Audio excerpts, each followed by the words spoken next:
Hey everybody, Jim Warren with Everyday Asphalt. Glad to have you guys here today. September 2025, man, the year has gone fast again. Here today to talk about Everyday Asphalt. What it is? Everyday Asphalt is a program designed to cover the areas of materials, design, construction, and maintenance, and go a little bit deeper in those specific areas. These programs are also put up on YouTube the day after, and they're also available on audible versions on Spotify and on Apple Podcast. As you know from the sign in the background, we're also part of the Asphalt Pavement Exchange now, and part of Everyday Asphalt is part of merging together with this, and so a lot of the topics that we'll be talking about in Apex we will be talking about here, and we've got a whole working group just on ride quality. Yeah. And so we're excited about that. Chuck Fuller is back today, one of our frequent guests, and Chuck has been doing programs on ride quality. And we just came back from our annual meeting last week. Right. And you did a great program there. And I was like, man, we got to get that out. We got to get that out. So that's why Chuck's here today. Welcome. I appreciate glad that. Glad to have you here. Absolutely. And let's go ahead and get started. All right. Yeah, so at the annual meeting, I was tasked with describing, kind of going through and working with the ride quality. The program that I present with TxDOT design engineers typically goes about 3 hours. Okay. You don't have 3 hours. I don't have 3 hours. We only had 30 minutes at the year-end meeting. We can do a little bit longer. Yeah, but so what I did was, at the year-end meeting, we have CEIs, we have TxDOT, we have contractors, we have associate members, suppliers, everybody. Yeah, everybody. We have everybody in the room, and to do these presentations, you have to know who's in the room to be able to present to. And I was so confused of how to make this thing happen. So I engaged your Apex team. I engaged Keaton, JC or Juan Carlos, and then Jennifer. And we brainstormed. We got in the room and we brainstormed,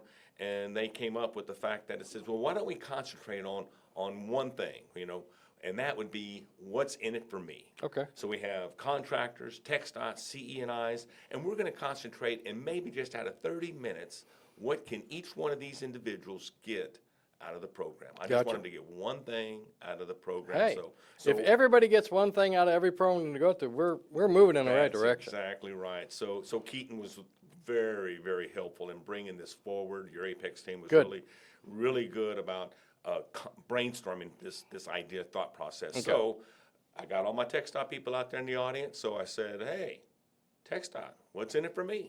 What's in it for me, TxDOT? What do you think that would be? What do you think TxDOT's answer would be? Economics. Performance. How about smooth roads? Smooth roads. Yeah. I got it. Smooth roads. TxDOT wants smooth roads, but why? Why do they want smooth roads? Because the taxpayers want smooth roads. And they get less phone calls, and they are judged. Yeah. They are judged. This is a big deal. Congratulations, TxDOT. Absolutely. TxDOT, each district is judged on their scores. That little number down on the right-hand side corner down there. And the higher the number, the better off we are. And this is the first time they've gotten over 90. Which is their target. Since they've been keeping score. So congratulations, TxDOT. Good job, everybody. But the problem was, and I think Chris Henry mentioned this, it's not getting it. Now it's keeping it. And this is the hard part. The hard part was getting here. Now the real hard part is keeping it. That is absolutely right. And what we found out going through this process with the PMIS scores, where they talk about the different localized roughness areas that they get judged on, that the ride score really has a huge play in it. Has a huge play in it. It's overly biased on ride. It's overly biased on ride. That's exactly right. Yep. So which is good. Which is good. Absolutely, because that's one of the things that we can easily control. If we're given the tools and we design for it. Right. So TxDOT, smooth roads, PMIS scores over 90. And out in the audience, somebody said we get less phone calls. An area engineer raises his hand and says, I get less phone calls when I have smooth roads. When we reconstruct a roadway and there's bumps and humps and dips in it, I get the phone call. Why did we do all this work? Why did we go through this whole process, right? and we have bumps and dips and hips and bumps. Well, I mean, think about, some work at your house. You had some work done at your house, right? Yep. And you get done, and all of a sudden, there's a paint splotch, or there's a mark, or there's a divot in there where there wasn't before, and they go, and your wife, and I know your wife, she's gonna like, no bueno. So we want it to be right when we're done with it. I mean, we want that to be out there for 10, 15, 20 years without messing with it. And so if we got problems on day one, well, Absolutely. that just doesn't bode well. So TxDOT is our PMIS scores being over 90. Right. And maintaining it. So Great job, That's everybody. the game plan. So what about my contractors? What's in it for me? I have all my contractors out. We had almost 900 people there. Yeah. And that room was full. It was standing in the back. Yeah, so we have a ton of people, a ton of contractors. What's in it for the contractors?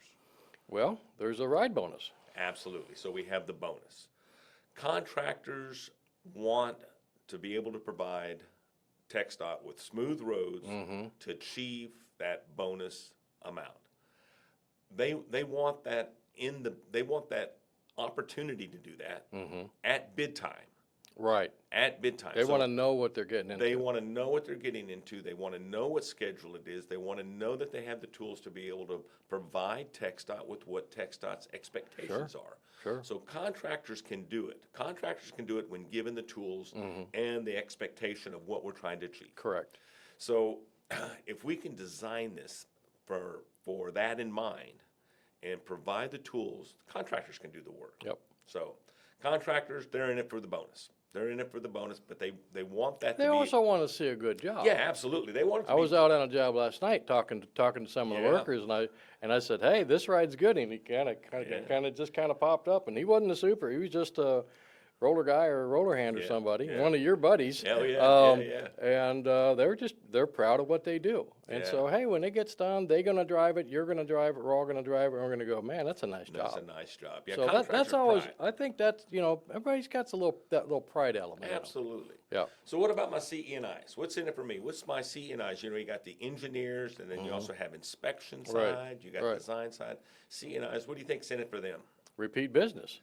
If they do a good job, and they do a good job, they get recognized. They get recognized. So to win an award, a quality pavement award here at TxAPA, it's a massive undergoing. There's a lot of work involved. A lot of work involved, and we've had 3 CNIs involved in these 11 awards. Great. So Awesome. they were involved in inspecting, they were involved in designing, they were involved in it, and to be recognized with that it's a huge undertaking. It's just like the contractor. It takes a lot to pat get on this the stuff back. done. Yeah, absolutely. Yeah. So one of the inspectors for one of the award-winning projects called me the day that he heard that he won. I know he's a good friend of mine. Okay. He called me, and he's working for a CEI, and he said, "Hey, I cannot believe we won that award." He was just as proud to be. As anybody else. Absolutely. He was as proud to be a part of that team.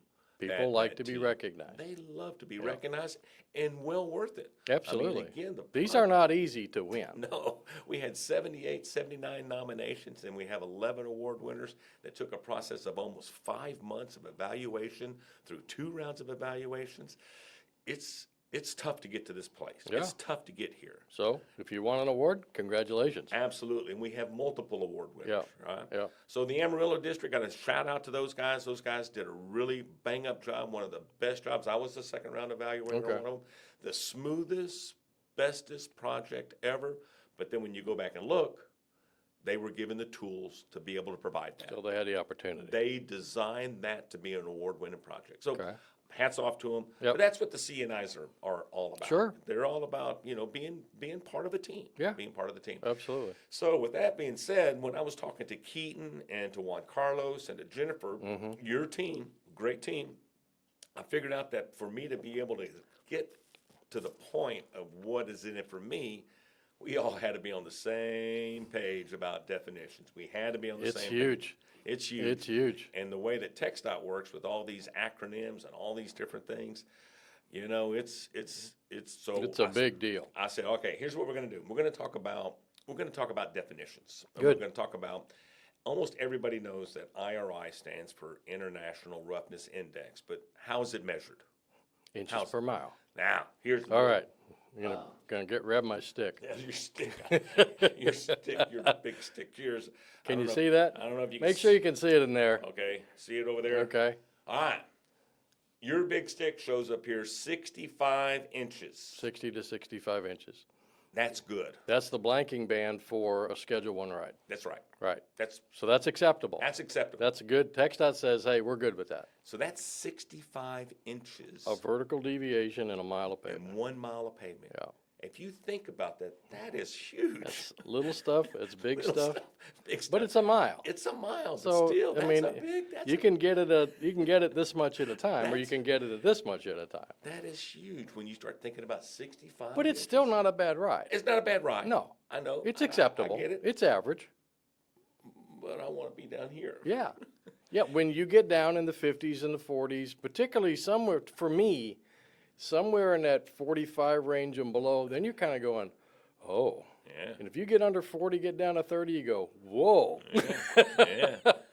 When, And you know, that is like the, yeah. So, and this is the average also. Right. That's another thing. Right. That's average between left and right wheel path, Right. and it's averaged over a mile. Mm-hmm. So some of it could be in the 70s, some of it could be in the 20s. 20s. Yeah. So the average IRI on that project in Amarillo was 23. Jeez. Now that's smooth. That's smooth. It was almost dangerously smooth. Yeah. We almost fell asleep driving that Yeah. 17 miles. But I mean, and I think it's also important is there is there's a practical limit. And when you get down in the low 20s, you're about there. I've never seen anything less than a 20. yeah, And there's no way you're going to get a 0. yeah. And no. so the reality of it is the max bonus is at 30, Yeah. right? But if you get below that, it's just bragging rights after that. Yeah, And absolutely. some guys like to do that. It's Oh, like, hey, what'd you absolutely. get on your job? Yeah. Which is awesome. But that's smooth, that's a big target. But that takes a lot of work from the beginning all the way through the end in order to get there. Absolutely. Yeah. And it takes commitment. Yes, sir. It takes commitment from the beginning Yep. to the end. So we got International Roughness Index measured by inches per mile. So the next one is the pay schedules. Mm-hmm. So pay schedules 1, 2, and 3. That's what we have. That's what we're dealt with on item 585. Right. So what's the difference between Schedule 1 and Schedule 2? Schedule 1 is at 60 to 65. Right. Schedule 2 is 60 to 75. So it can allow a little bit more roughness in there. There you go. Because it's a lesser job or may not have the tools in Tools in it. or it's just that type of roadway. Absolutely. Yeah. So the bonuses are the same. Bonuses, the bottom side's the same, Yeah. but the top side changes. Yeah. So Schedule 3, there's no penalties. Right, There's no penalties involved in it. And the bonus is less. right. So there's a lot of projects, no matter how you design them, how you put them together, you're never going to get a Schedule 1 or 2 out of them, and possibly not even a Schedule 3. You might have to just go back to the straight edge thing. Yeah, your urban, you got 38 manholes and water valves. Valves and Inlets 88 sticking out, ramps and everything. It's just a nightmare. Intersections or Yeah. private roadways. So Yeah. that's the pay schedule. So pay schedule is going to But dictate. there's criteria to establish which one you use where. Absolutely. And that's important to remember, folks, is we want to use the guidance that TxDOT has and not just say, well, I'm just going to pick it. The last job I was on was a Schedule 1, so I'm going to make this one a Schedule 1. When it can't be a Schedule 1. There's just not enough Yeah. things to make it a Schedule 1. And it has to be identified in the general notes. Yeah. If it's not in the general notes, if it doesn't designate the schedule of ride in the general notes, it's going to fall back to a Schedule 3. That's the Oh, okay. fallback. That's Okay. the fallback. Good to know. All right, this was a good one. PSI. So I know everybody knows PSI means pounds per square inch. Right. And it does have a bearing or a basis within this specification because we're using high-speed profilers. Right. But this PSI It's different. it's different. Hey, trying to explain. You caught some people at the meeting too. So they were I like, did. I thought it was PSI. I got caught also by this the same thing. So it's pavement serviceability index. Right. It goes hand in hand with your IRI, your inches per mile, except it's rated in from 0 to 5. 5. So it takes that large scale and compresses it compresses down it. into a numeric scale, which Yep. from 0 to 5. 0 to 5, so that's your PSI score. 5 would be perfect. 5 is 0 great. would be, we got a Not so problem. good. Okay. So, smoothness opportunities, we get a lot into this, what a smoothness opportunity is. So when we start talking about smoothness opportunity, when we're starting to provide those in the plans, we can essentially cut an IRI, an existing IRI, by 50%, Up to 50. up to 50%, with 1.5 to 2 inches of asphalt overlay. If our IRI is in the 150s, 160s, the existing IRI is 150, 160, you can cut it by 50%. But then you're talking about you're at 75. So you're going to have to provide more than one opportunity, right? Okay. If you want it. All right. No. So what if you do 2 lifts? If you do 2 lifts, that's 2 smoothness opportunities, and now we can bring it down to the 75, but it's not going to cut it in half. It's Right. not going to be 30 That's important to understand. So it's not 50% each lift. each lift. No. It's 50% for the first lift, and then some of the numbers that one of the contractors had run, and there's also some guidance in the manual. It's maybe down 15, 20% Yeah. perspective. So those tools make a big difference. That first Layer. lift makes a big difference. Yep. If you have 2 or 3, you can still make some pretty sizable improvements. Absolutely. So is a mill and fill matching existing grade of smoothness opportunity? No, No, you're putting back what you took out. Exactly. So that's not a smoothness opportunity. Also, a seal coat is not a smoothness opportunity. Just a regular mill is not a smoothness opportunity. It can help, It can help, depending on how you do it. right? So continuous level up. That should be. That's a smoothness opportunity.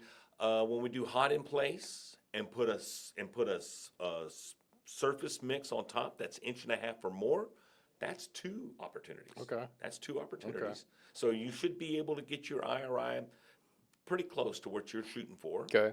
With a hot in place. So spot milling or spot level up are not smoothness opportunities, but they can help. They certainly can help, and you're They gonna definitely can talk help. more about that. Absolutely. Yep. So, but they're not designated as smoothness opportunities, but they can help. Okay. Mm-hmm. All right. So what about localized roughness? Localized roughness, we have minor, discernible, and severe.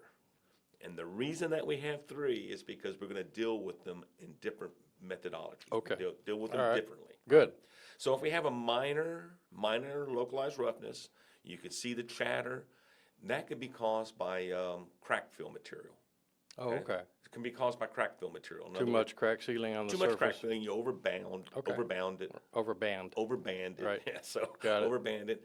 So when you talking about discernible, is it going to cause the car or you to be in a situation where it can cause us? It's a safety concern. Okay. It's a safety concern. So at that point, it's not, Yes, but there's something there. that's correct. Okay. All right. And then severe, it's definitely going to be a safety concern. It's Okay. definitely going to hurt your car. So It's I'm hanging on. You're hanging on I'm for dear hanging life. on. So our Okay. frontage road that's in front of our Is a severe. is severe. It's got some very it's got severe some stuff. That right severe- lane is just falling off. It's just falling off the hill, and that's. So if severe. anybody wants to do some work on a frontage road, let us know. We know we know where the one is. Yeah, so that's severe, and the reason that you're going to need to know that, I'm going to show this coming up when we start talking about construction. Okay. And localizing these different areas Okay. to be able to get your IRI where you Good. can do This it. is very helpful. So the last one is the mill types. The only reason I throw this in here, and it's important for contractors and TxDOT to understand that we have different types of mill heads, and we have different types of mills. We have different nomenclature. Correct. Different More terminology. more terminology. Yep.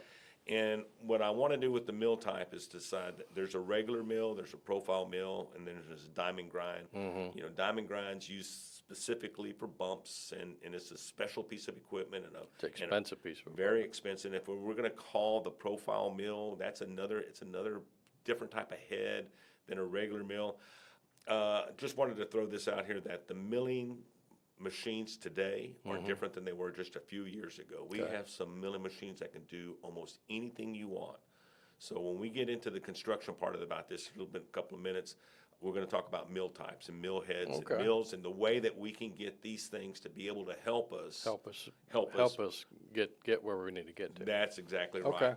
And so I don't like it when somebody says, "Oh, I want a profile mill." I like it when they said, "Hey, I want to achieve a certain either texture or certain grade or a certain slope or Getting away from the method spec, getting you to go. more the performance thing that you're actually looking, the performance specification. That is correct. And let the contractor figure out what he needs you to do, because even changing the speed Yes, on certain mills can give you different textures. maybe a little bit better performance than you would if you upgraded to another. So Absolutely. there's a lot of little things that those guys that run that stuff and the manufacturers that make it. Absolutely. Talk to your manufacturers. We had several of them there at that meeting, and several of them came up to me afterwards and said, "Man, we can do a ton of stuff. Technology is out the window." Cool. So Good deal. anyway, that's the mill types. So Okay. these are our 6 definitions. But so I wanted to kind of look at an IRI chart. This is a section of roadway that was done. It's from station 143 to 333, so it's 3.7 miles long. Okay. And so I want to go through what the definitions are. So the distances are in tenth of a mile. Tenth of a mile, 528 Tenth feet. of a mile Yep. distances are PSI score. You can see up here, when you see PSI up there, that's Which is a conversion from the IRI. IRI. Okay. And you can see these are in the 5s. This is Smoking. pretty good smoking Yeah. them. So This doesn't need any work. here's our IRI left wheel path. Okay. That's the left wheel path. Okay. There's my IRI right wheel path. Right. Excuse me, and then we have the average IRI. So that's the Well, average you IRI. do have some That's where- 17s in there. Look at that. Yeah, you got some. This is a You got some man. pretty This smooth must be pavements. this must be your driveway. Yeah, no. And for each tenth of a mile, that's what we get paid. Right. So it's up to So there's a 600. formula. There's a formula. So Right. 600's the max that you can get paid, and you can see that PSI score of 5 follows the max bonus, right? Just a sidebar, because I was talking to Charles Gerganis about Uh-huh. this, and Charles is big in this area too. And one of the things he's seeing a lot is that the difference between the left and the right wheel path, those right wheel paths, particularly on single lane roads, were never a lot of times designed or built properly or expanded on properly. And that right wheel path really, if you look at the difference, the big problem is in that right wheel path. Yep. Yep. And it's just same thing on the frontage road, right? Same thing on our And frontage road. so It's the right that, wheel that's path. it. They're just getting beat up. And there just was no structure there. There was no lateral support there to hold everything in. And so if we want to do something, that may be something to really take a hard look at. It's not just overlay it, but let's fix it so it doesn't come right back. There you go. Yeah. So that's the definitions part. So now that we're all on the same page, Okay. So we got everybody on the same page, and we're looking at everything, and everything's is copacetic with everybody. We decided that now we're going to talk about design, because design is where it's at. It's if we design it to be able to produce an IRI that the district is targeting, and that's real important, is that the district needs to have in mind a targeted IRI number, whether it's 30 or 40. Not to say that they're going to get it each time, but that's what They're thinking. They're thinking, designing to, right? They're designing to that, and it's a You district. hit what you're aiming at. Absolutely. Right, okay. So when I was at the Paris District just a couple of weeks ago, the Paris District said, well, we have so much different soil, different types of soils, we're going to have IRIs per the areas. Oh, okay. Within All the right, district, that's which was fair. fine. Yeah, Yeah, absolutely. that's Because he fair. said, no matter what we do, we're never going to get a 20 IRI in this area. We're always Highly gonna- expansive soils. yeah. expansive soil. Yeah. So it makes sense. Yeah. But they're thinking about it. Okay. In design, they're thinking about it, and it has to be in design. When we have the design, the contractor can bid it, knowing what we're trying to achieve. Just like you talked about earlier. Absolutely. Yep. So let's talk about how this is all going to work. So obtain the existing IRI. I cannot express. We got to that know where enough. we're starting. Now I'm talking to designers now. Okay? Yep. I'm talking to the people that are out there looking at bid item codes and stuff. We have to evaluate it, right? We have to go out there and evaluate. Why do you think we have to drive it? Even if I got the IRI right here. Why do you think I need to drive it? There's just something about driving a road. It tells you get to see everything in 3D, and you get to see from side to side. You get to Yes. see influences on what's Yes. actually happening on your roadway Absolutely. that you may not get any other way. You don't know whether you're driving on silk coat with an IRI. You just have one single piece of paper. You don't know if you're driving on silk coat, Yeah, that's true. concrete, Yeah, asphalt. So people say, well, we're just going to use our Google map. yeah.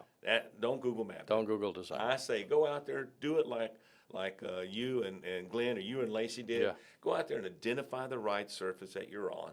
Identify where these pavement failures are at. You know, the frontage roads that we keep talking about right here, Yeah. there's some really good sections of frontage road that don't need to be, Anything. touched. But then there's some localized areas that really could use some help. Really have to, Yep. you have to address those. Yep. Yep. You have to identify them. Yeah. So typically it's two people, put a And, person in the driver's you know, when seat. I rode with Lacey, there's Lacey Peters up there on the slide. She knew in her district. She knows where everything's at. I mean, so Yeah. if you really rely on the local people who really know those road systems, and your designers talk to those people, you can really get a different perspective on really kind of not only what's out there, but why. Yep. Just like you're talking about, that Yep. one Paris was doing, you know, they got different areas and different IRI for different areas. You gotta know the area.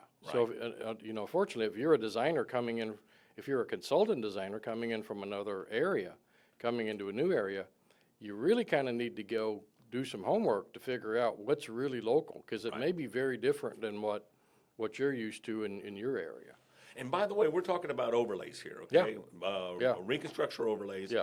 Not talking about brand new construction. I'm not talking about, you know, widenings and Right. stuff. I'm talking about overlays, Okay. So Okay. that's this whole discussion that All we're right. having here. Identify the payment failures, mark these areas on an existing IRI profile, and Okay. I'll show that here in a second. Okay. And credit these 10th mile sections, okay, on the existing. And then when we go back and we look at these sections and we see these severe localized roughness or discernible localized roughness, if we correct that, what is our IRI then going to do? Okay. So it's real important to put this thing on a profile set. Okay. So here we have the original IRI section. Okay, now these IRIs are a lot different than the other one you They're showed me. all in corrective work. Okay, They all are right. all corrective work action. In other words, they are average IRI is out there in right or left field, however you want to say it.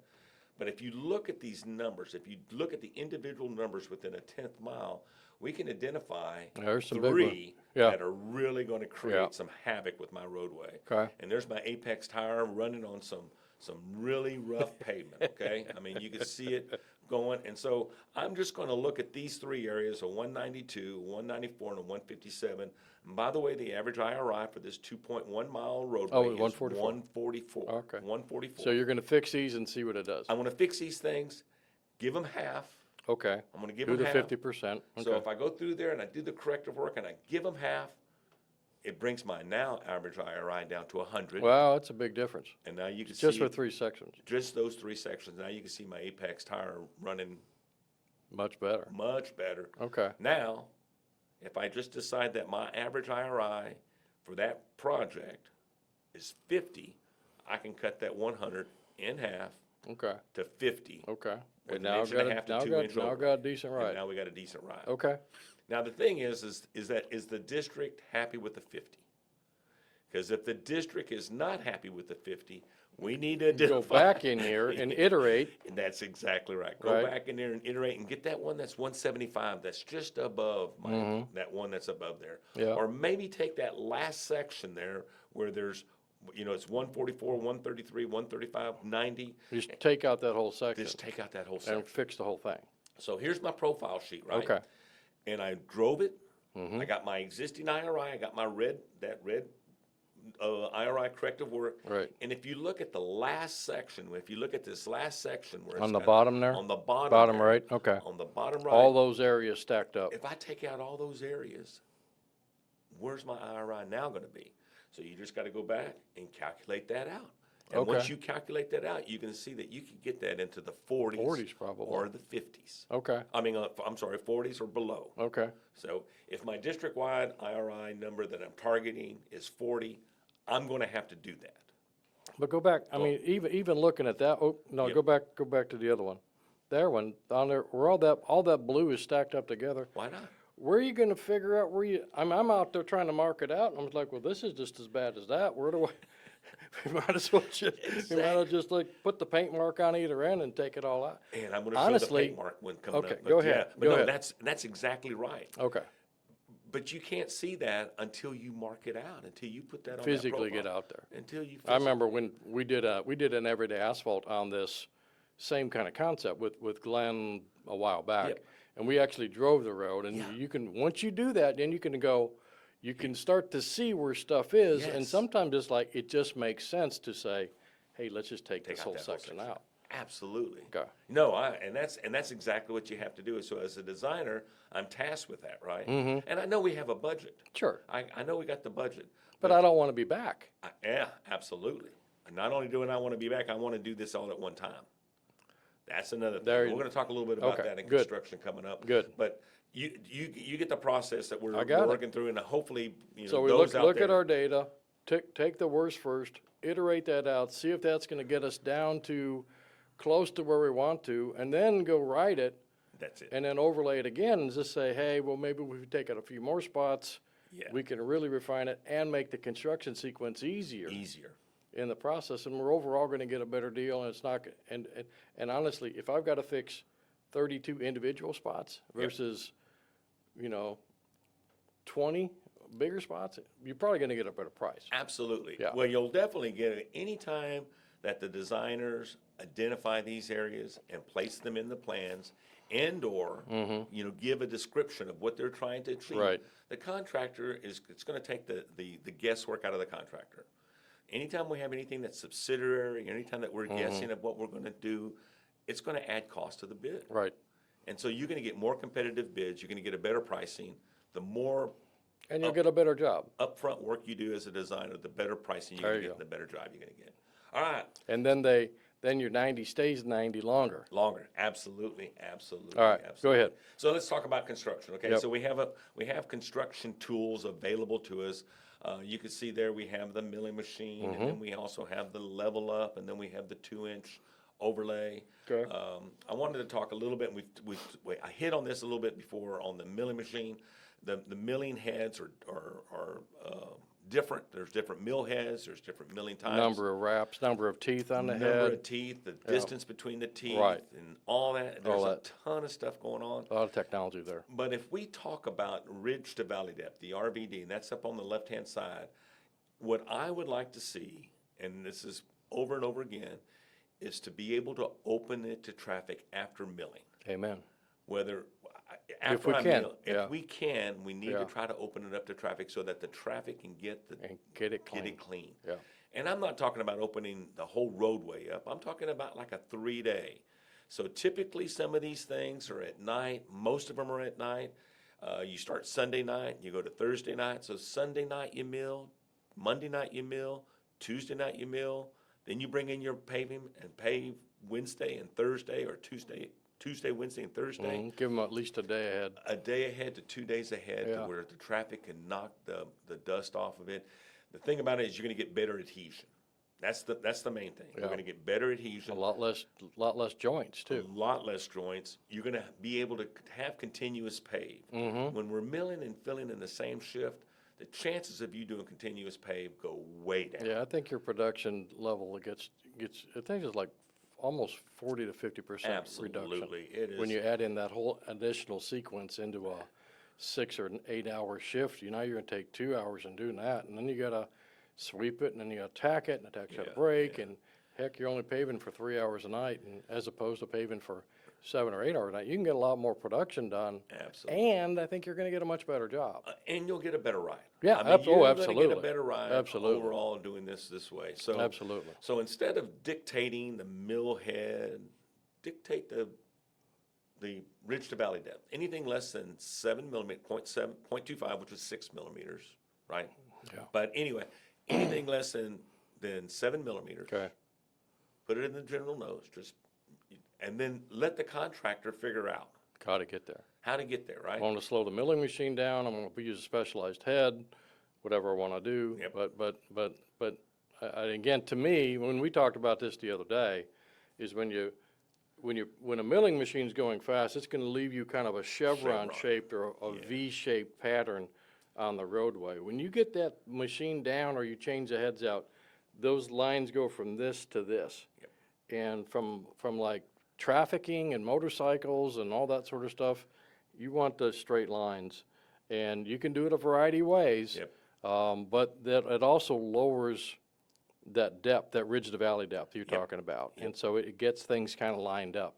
And so, you know, unless there's a structural problem where you're taking out a whole lot of material, or there's a huge drainage problem or something like that, where we can do that, give them a little bit of a head start. Let them get a day or two ahead and let them get caught up. You'll get a better job, and it'll actually get done faster. Yeah. You'll cut the number of days out. Absolutely, Yeah. I agree with that 100%. And again, it's the adhesion. That's the reason why we're having so much issues when we mill and fill on these heavy duty highways. We really got to get. It's super hard to get that clean. It's really super hard. Yeah. It's super hard to get it clean. Yeah. So, construction part. So, the way that construction's going to work is that the contractor can do the work. I know, looking at the equipment, looking at the contracting community, looking throughout the whole state, we drive the whole state. I go through every area through our state. Our contractors can do it. We have to address everything at the pre-pave meeting. We need to address these things, address that final ride when we're piecing phase projects together, right? At the beginning. At the beginning. Let's Yeah. talk about this thing at Yeah. the beginning. Yeah. Know what we're going to do, what we're going to be expected of.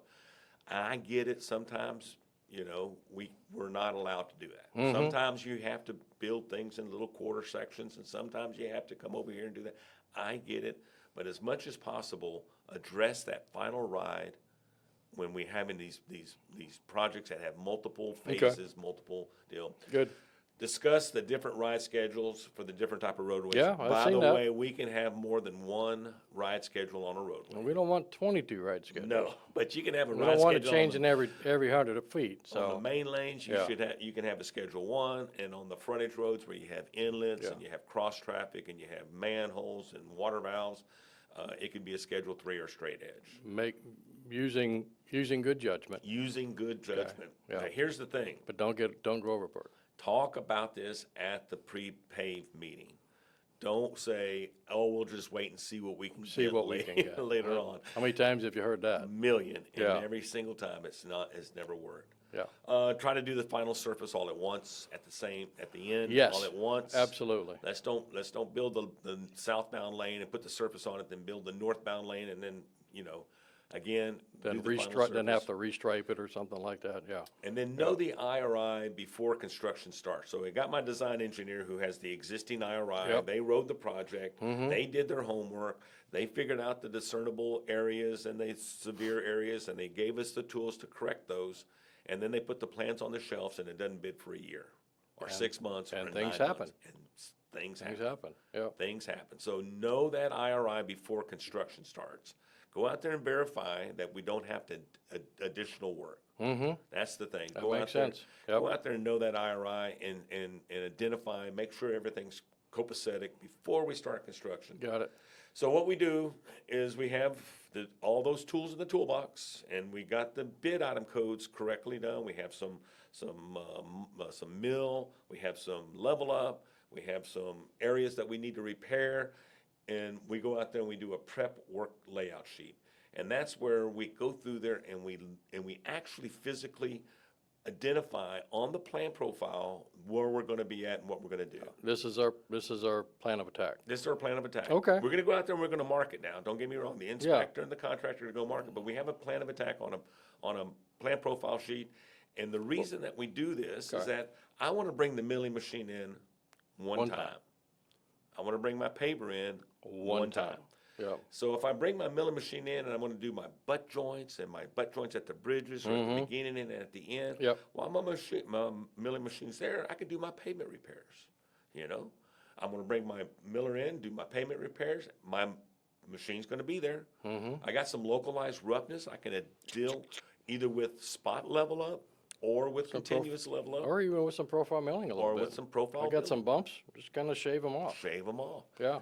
We want to do it one time. We don't want to keep coming back. Yep. You know, after we move the milling machine out, I don't want it to come back. That makes perfect sense. And it's That going makes to. sense. And construction sequence, it's timing, it's speed of operation, it's if I got to bring them back, I've got all these mobilizations, and now I've got scheduling.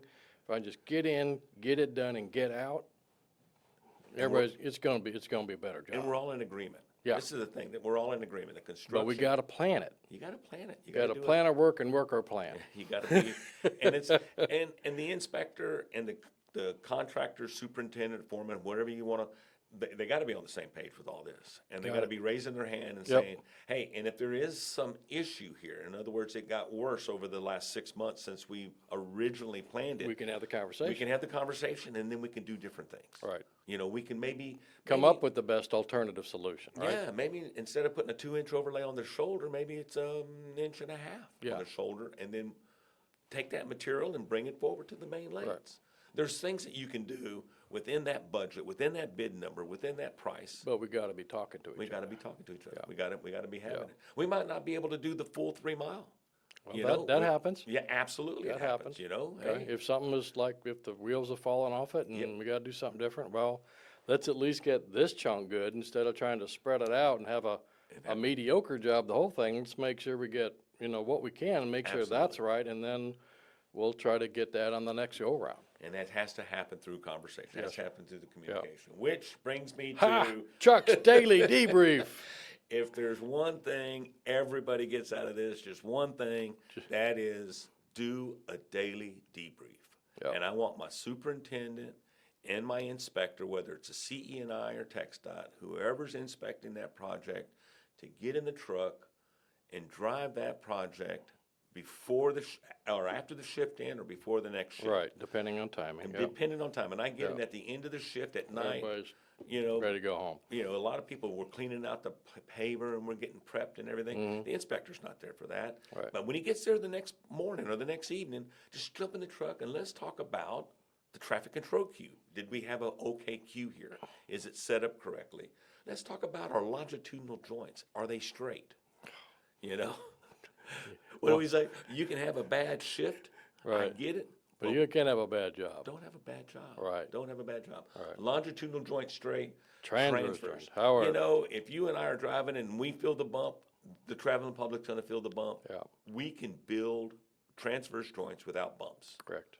There's a process. And it's not that hard. And it's not that hard. We just have to be consistent That's exactly right. and not get in a hurry. That's exactly right. Yep. Let's look at the overall appearance of the road. Do we have any kind of segregation areas? Yep. So sometimes Texture. with these PFCs and Tom mix, especially at night, you can't see. It looks different. It looks different. It looked different because of the light. Yes. The light angle coming off the equipment, it really looks different than it does the next day.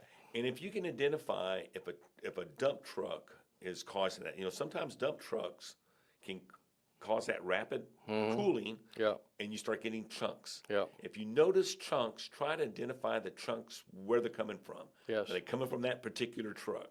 yeah. Because there are trucks that are insulated, full, got all the bells and whistles that are. And there are some that are not. There are some that They are holy, yeah, they are holding. yeah. And then overall ride, again, you should be able to calibrate your butt to, Yeah, to an IRI you can, number. you can. You can do it. You can do it. get close. Yes, absolutely. You can get close. Yeah. And then any other items that can improve the quality or production of the project. If we would do this. Yeah, every you've sold me on this. I'm a complete convert to this thing. I think it's so important to give the contractor a daily grade so he knows where he's at. Because the last thing you want to find out is after 3 weeks of paving that you've got a huge problem. I want to know, if I've got an issue, I want to know today that I'm causing the issue and I have an opportunity to fix it. So I think most people, given the opportunity, they're going to step up and they're going to say, yeah, we had a bad day. Okay, well, this is what we're going to do different tomorrow. Yep. In order to do that, yeah, we fixed the screed or we got rid of that truck or whatever that is. But we've got to let people know while they're doing this thing, because we're out in public. This isn't hidden. This is out in the middle of everybody, and everybody's going to see it. Yep. But it's that opportunity to every day, how you doing? Yep. How you doing? How you doing? And I can figure out where I'm at. And also the contractor's going to know, hey, what's my customer thinking? Yeah. My customer happy? Is my Yep. customer pleased with what's going on here? Like we talked about earlier in this thing, talked about pride and pride of ownership and all that kind of stuff. I'd kind of like to know, hey, give me a attaboy, every day instead of, one of those things. And so it just helps the communication. All this stuff we're doing with Apex, folks, the more I get involved in it, the less I have to think about, is it technology? No, it's communication. It's communication. It is. Yeah. I agree. I agree 100%. Well, that was my spiel during our 50th Awesome. annual meeting. Awesome. I think we had some really good feedback from I heard that. good stuff. Yeah. So ride quality by design, expect it, plan it, and achieve it. Yep. And again, communication is the main thing. Yep. I want to thank your Apex team for helping me on Sure. this. They enjoyed it. Juan Carlos did a great job. So did Jennifer. Keaton, yep. Keaton really did a great job in promoting the fact that we need to get something across to each person out there. What's in it for me? Good. And I wasn't thinking that away. I'm a contractor. I don't think that away. You're thinking about what's in it for me. I'm thinking about what's in it for me. I think one way, linear. I don't go anyway. Keaton did a great job. Your team is a great deal. team. You guys, and again, thank you for allowing me to come and discuss this with the other groups Sure. that are out there. So Yeah. that was it. That was my Thank you. That was my presentation. That was awesome. That was awesome. So, again, this is the kind of stuff that we're going to be trying to do more of now with the Asphalt Pavement Exchange is getting some very practical, tactical stuff that we can go out, and there's some definable takeaways that you heard today about doing the planning, writing the job, evaluating things, doing a sequential iteration of trying to find out ways of things to improve, what improves a ride, what doesn't improve a ride, what counts, what doesn't count, those kinds of things. That first lift is going to give you up to 50%. The second lift is not. That's right. But it's still going to help. Third lift is still going to help. But it is kind of a diminishing return kind of aspect of the way that stuff works. So good stuff, Chuck. Thank you so much. I appreciate it. Appreciate it. So. All right, everybody. Thank you so much for joining us today. That'll do it for September. Again, wow, we got a few months left. It's crazy out there. But remember, these are all up on these will be up on our YouTube site. Go to Texas Asphalt Pavement Association on YouTube and look at the Everyday Asphalt playlist. And then you can also search Everyday Asphalt on Apple Podcast and Spotify, and you'll see us there in a audible version of it. So that's all we got today.